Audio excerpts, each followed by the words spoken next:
Bonjour, c'est Gypsy. Alors aujourd'hui, j'ai envie de vous parler du parallèle que je fais entre la permaculture et l'école inclusive.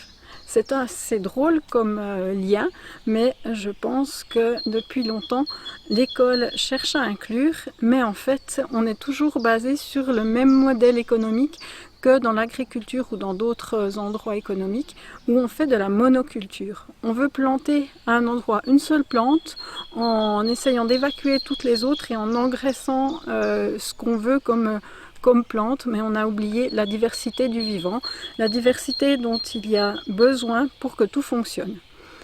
Et la nature nous le montre. Les arbres ont besoin, entre autres, on le découvre actuellement, des petites mycorhizes, c'est-à-dire des fils des champignons qui se trouvent sous la terre. Ces arbres les utilisent pour communiquer entre eux, pour s'avertir des dangers, pour s'alimenter, pour reconnaître les endroits aussi où il y a plus d'azote, plus de matière carbonée s'ils ont besoin.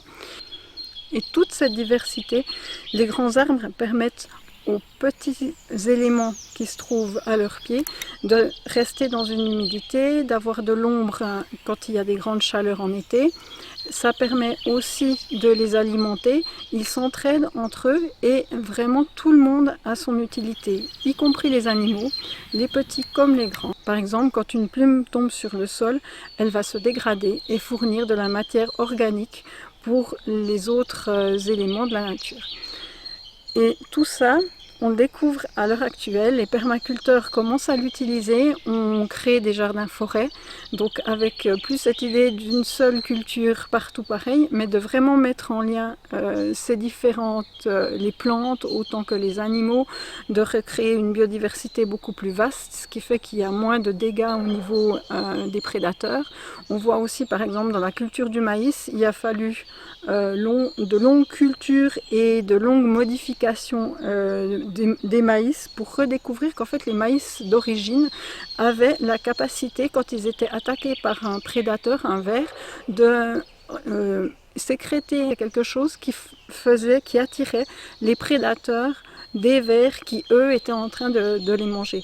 Donc en fait on a fait des maïs génétiquement modifiés pour permettre simplement à la nature de retrouver son équilibre, et on a donné à ces maïs génétiquement modifiés la capacité de nouveau appeler les prédateurs de leurs propres prédateurs.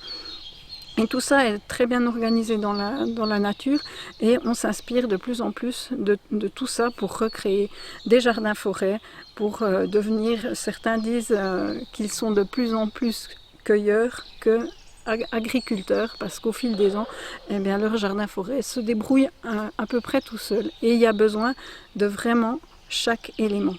Et moi qui suis enseignante, je fais vraiment le parallèle avec l'enseignement.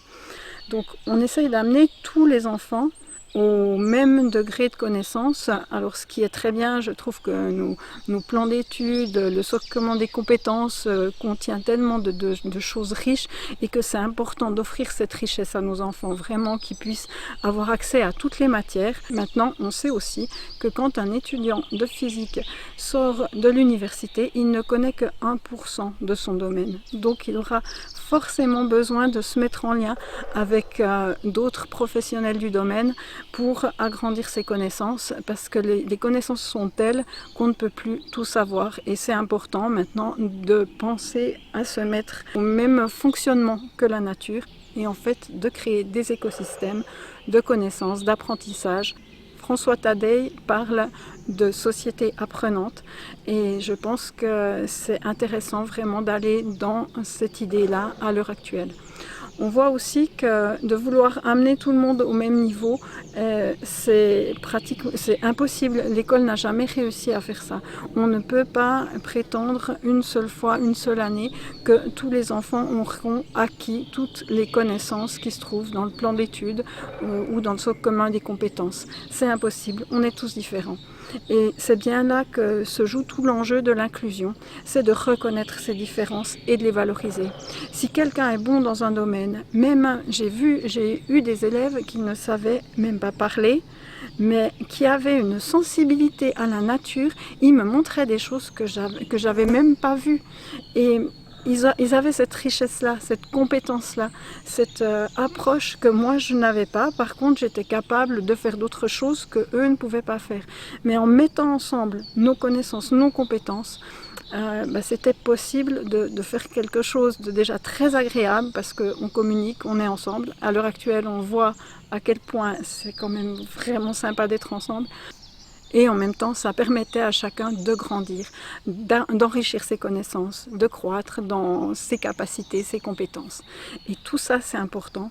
Et je pense que repenser complètement nos modèles va servir effectivement à un changement qui ira. Pour moi, l'inclusion est totalement possible. Je l'observe de plus en plus, mais avec une autre vision des choses. Une vision moins industrialisée, moins mécanique, moins tournée vers le rendement, mais plus vers le lien, le partage et la connaissance. À bientôt.